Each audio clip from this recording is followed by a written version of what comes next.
En grandissant dans mon adolescence, j'ai fini à la rue. J'ai commencé à être un délinquant. Je volais. J'étais très manipulateur. J'étais un menteur. J'avais pas de parents qui étaient présents dans ma vie. Mon père, à mes 6 ans, nous avait abandonnés. J'étais avec ma maman, elle avait difficile. J'ai eu un petit frère qui est né 12 ans après ma venue et un autre 11 mois après moi. Et quand j'ai grandi, malheureusement, on a été séparés plus d'une fois. Moi, j'ai fait mon chemin, j'ai essayé de faire les études, j'ai pas su finir parce que les problèmes ont pris le dessus. Et j'avais toujours pas cette connaissance de ce Dieu. J'avais toujours pas cet espoir. Et j'étais dans la dépression depuis mes 6 ans jusqu'à mes 20 ans et quelques. À chaque fois qu'on me parlait, je disais, ça fait 14 ans que je suis dans la dépression, ça fait 14 ans que je déprime. Et j'ai essayé de faire mes études, ça n'a pas fonctionné parce qu'au bout d'un moment, les problèmes étaient trop grands. Je pleurais à l'école tous les jours et mon père me manquait. Et puis j'ai commencé à tomber de plus en plus dans la délinquance. Et j'ai commencé à traîner avec toutes les bandes africaines dans Bruxelles. J'étais le seul blanc parmi les noirs. On m'appelait Eminem parce que je rappelais en plus. Mais ce n'était pas qui j'étais appelé à être. Ce n'était pas ce que je suis aujourd'hui et ce que je suis appelé à être, tout comme vous. Et il y avait un appel sur ma vie comme il y en a un sur le vôtre. Il y avait un plan de Dieu, il y avait un plan du diable. Le plan du diable était que je reste là-dedans pour toute ma vie. Et un jour, j'ai voulu mettre fin à ma vie. J'en porte encore la cicatrice ici. J'ai voulu me couper les veines et me dire, c'est fini, je veux plus de cette vie. Quelques années plus tard, donc Dieu m'a sauvé, m'a parlé d'une mort. Je ne savais pas que Dieu m'épargnait. Je ne savais pas que Dieu me sauvait déjà. Je ne savais pas qu'il m'aimait. Et Romains 5,8 le dit bien. Dieu nous prouve son amour en ce que lorsque nous étions encore pécheurs, Christ est mort pour nous. J'étais pécheur. Nous étions pécheurs. Il est mort pour nous. Et donc cette vie, elle pouvait être mise fin. Il fallait juste que je fasse un pas que je ne connaissais pas. Parce qu'on ne m'avait pas présenté quel était cet être merveilleux. On ne m'avait pas présenté le vrai Jésus. Personne n'avait eu cette attitude. Personne ne m'avait reflété Jésus. Donc je ne voulais pas ressembler à ces personnes. Mais je savais qu'au fond de moi, je n'étais pas celui que je montrais. Et je disais à ma famille, vous verrez un jour, je serai celui que je suis vraiment dans mon cœur. Mais je ne savais pas la portée de ces paroles. Moi, je réalisais déjà sans savoir qu'il y avait quelque chose au fond de moi. Et cette chose, c'est le Saint-Esprit. Cette chose, c'est l'amour de Dieu. Cette chose, c'est la vie. C'est l'éternité. Et ça, voilà, Dieu a fait un travail énorme dans ma vie. Parce qu'au bout d'un moment, je vais résumer fort, mais voilà, Dieu s'est révélé à moi. J'ai commencé à avoir des expériences extraordinaires, surnaturelles. Et depuis ce jour-là, j'ai plus jamais eu envie d'abandonner Jésus. Parce que sans lui, rien n'était.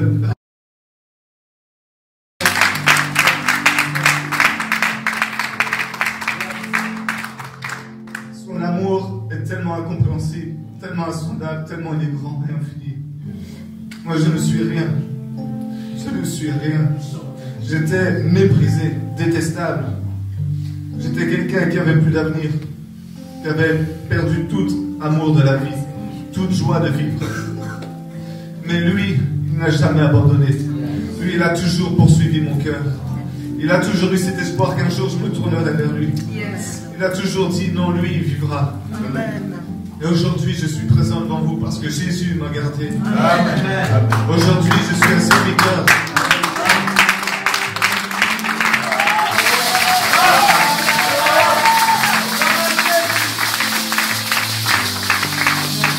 Et parce que Dieu vous a aimé, parce que Dieu m'a aimé, nous sommes là.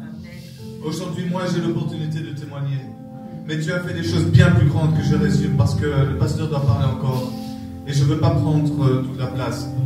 Parce que je suis quelqu'un qui aime bien parler aussi, donc je peux parler très longtemps. Mais j'ai appris à être de plus en plus humble et dire que les choses essentielles.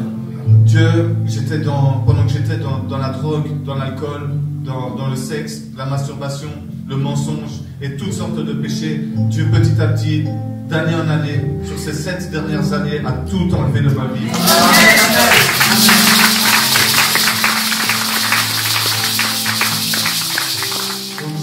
Délivré de la drogue, de l'alcool, du sexe, de la masturbation, de toutes sortes d'addictions, même de jouer sur l'ordinateur pendant des heures, de chercher des refuges comme ça à gauche à droite. Et il est toujours en train de me sanctifier, il est toujours en train de continuer. Je ne suis pas parfait. parfait, personne n'est parfait, personne.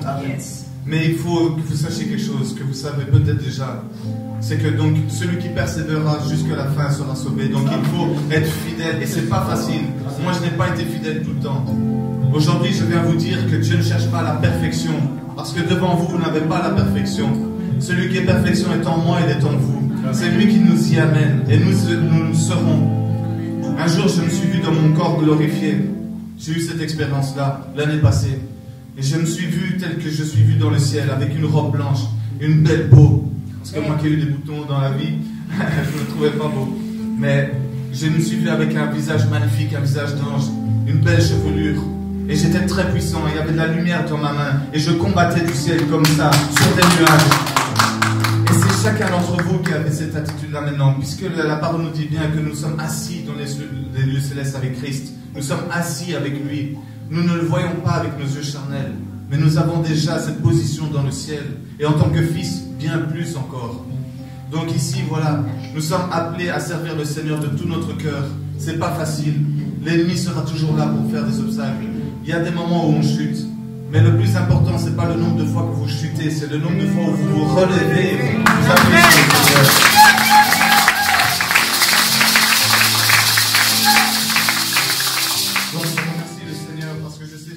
Fait en moi, il y a tout le monde ici qui a aussi des témoignages de ce qu'il a fait en vous et dans votre vie.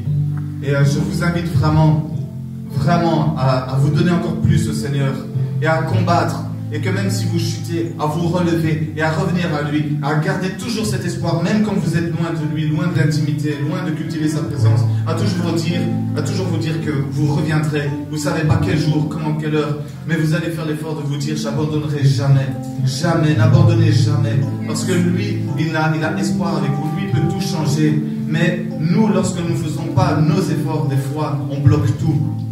Lui, il attend. Comme un papa, il est sur son trône, il est assis, mais il a les bras ouverts. Et il est là, et vous dit, viens ma fille, viens mon fils. Et il attend, et il attend, il attend. Il n'est pas dans le temps n'est rien pour lui. Mais il attend, et il est patient. Aujourd'hui, je viens témoigner ça aussi. De sa patience, de sa fidélité. Je n'ai vu nul homme, nulle femme comme ça. Nul homme aussi fidèle.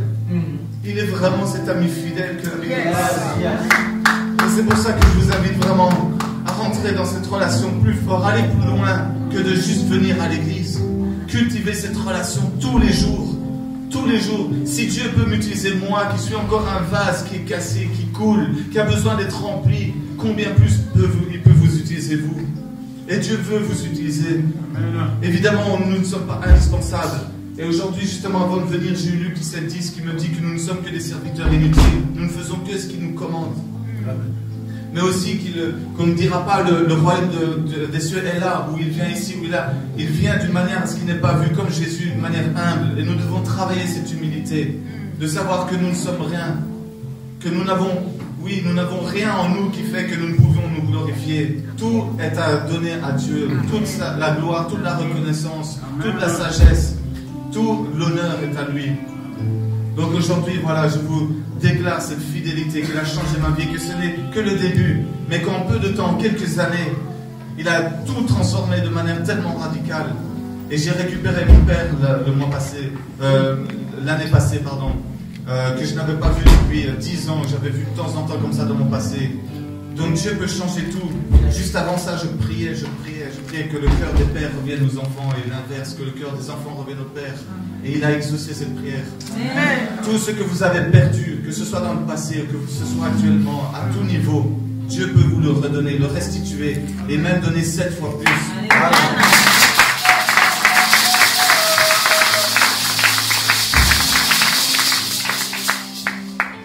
Voilà, alors pour finir, je veux juste vous parler vite fait de cette idée preuve. Si aujourd'hui je témoigne de Dieu et que j'ai plaisir de témoigner de ce qu'il a fait dans ma vie, c'est comme cette idée preuve. 10 ont été guéris par Jésus. Et lorsque les 10 ont été guéris, ils ont commencé à marcher et ils donnaient de l'eau à Jésus. Ils ont oublié ce qu'ils venaient de faire. Mais il y en a un qui s'est retourné. Et cette personne, c'est moi là maintenant. Mais c'est vous aussi, à chaque fois que vous témoignerez de lui, de ce qu'il fait dans votre vie. À chaque fois que vous voyez quelque chose que Dieu a fait. tournez votre dos, revenez à lui, dites merci. Et la manière de dire merci, c'est de plier le genou, se repentir, se sanctifier, mais aussi de faire plus d'efforts que de juste venir à l'église. Donnez votre vie, comme vous donneriez votre vie à votre mari, votre femme, à vos enfants, pour vos enfants. Donnez plus. La relation que vous avez avec votre mari et votre femme, ou que vous aimeriez avoir, c'est celle que vous devriez en premier avoir avec Jésus-Christ. Amen. Donc je vous invite vraiment à rentrer encore plus dans sa présence. Louez-le. Et si vous le savez, faites-le tous les jours. Priez, intercédez. On est au temps de la fin. On a besoin de vous. Nous avons besoin de vous. Les pasteurs ont besoin de vous. On a besoin de prier pour eux. On a besoin d'accompagner l'Église. On a besoin de créer ce grand réveil, ce dernier, le plus grand de tous les temps, avant qu'il ne revienne nous prendre. Et soyez prêts, car Jésus revient. D'abord, il prendra une Église qui est sainte. Donc soyez saints, sanctifiez-vous, préparez-vous à sa venue pour éviter les grandes tribulations. Parce que les grandes tribulations, ça va être terrible. Mais la fin est merveilleuse, c'est que Jésus revient et il instaure son règne pendant 1000 ans. Alors voilà, c'est vraiment un message d'espoir, une touche d'espérance que le Seigneur peut changer quelqu'un qui était complètement détestable, délinquant, qui volait, qui a détruit la vie de beaucoup de femmes, beaucoup de filles, de beaucoup de familles, mais qui aujourd'hui restaure, aujourd'hui guérit, aujourd'hui délivre au nom de Yeshua. Voilà, soyez bénis au nom de Jésus, je vous bénis.